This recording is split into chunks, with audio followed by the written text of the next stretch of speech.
Evaluation जो हो रहा है इंडियन करेंसी का, उसके कारण हमारी पूरी पॉलिसियों में इंटरनेशनल ट्रेड में हम घाटे में जाते हैं।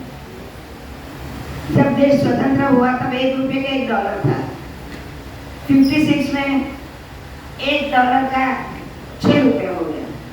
आज $1 का ₹80 ₹90 हो रहा है। मतलब कि उदाहरण आपको देती हूँ कि मेरे पास कॉफी है और आप अमेरिकन हो, आपके पास टाइपराइटर है। पुराने जमाने की बात है, 1 से 6 तक गया तब तक की बात है।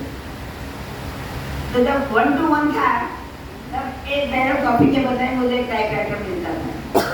जब 1 to 6 हो गया तो 6 बैरल कॉफी के बदले मुझे एक टाइपराइटर मिलता है। जबकि टाइपराइटर मेरे देश में तैयार होने लगे हैं और उनका डिमांड अभी इतना नहीं रहा है। डिमांड एंड सप्लाई की इकोनॉमी में टाइपराइटर नीचे गया है, कॉफ़ी का डिमांड बढ़ा है। इन स्पाइट ऑफ इट मेरे कॉफ़ी को देने के लिए मेरे को टाइपराइटर लेने के लिए मुझे कॉफ़ी 80 गुना देनी पड़ती है। अब जब पूरी दुनिया के साइंटिस्ट, नोबेल प्राइज विनर्स रोम में, क्लब ऑफ रोम में इकट्ठा हुए थे, तब उन्होंने कहा कि इस प्रकार से अगर इंटरनेशनल ट्रेड बहुत बड़े, एक ज्योग्राफिस्ट ने भी कहा, इकोनॉमिस्ट ने भी कहा, उनका नाम मैं भूल रही होगी, पर उन्होंने कहा कि 80 गुना कॉफी बैलेंस जाना है, यानी 80 गुना मजदूरी, 80 गुना जमीन और 80 गुना प्रोडक्शन के एक्सपेंसेस, ये हिंदुस्तान को बिना कारण ये बैलेंस ऑफ एक्सचेंज के कारण गंवाने पड़ते हैं। और वो एक विषय में नहीं, हर एक विषय में।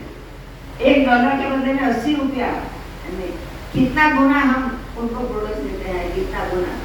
एक एग्जांपल देती हूँ, एक्सपोर्ट प्रमोशन काउंसिल अपने यहाँ बनी हुई है।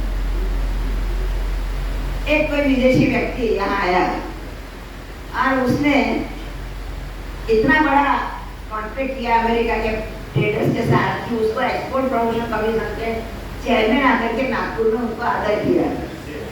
तो हमने पूछा कि भाई इसने क्या इतना बेचा था, तो उन्होंने कहा कि फर्नीचर।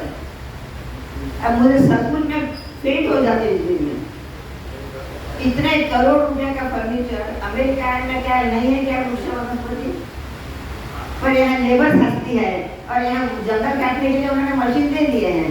शुमाकर में खुद ने एक पिक्चर बनवाया था कि कैसे हिंदुस्तान के जंगलों को काटा जाता है।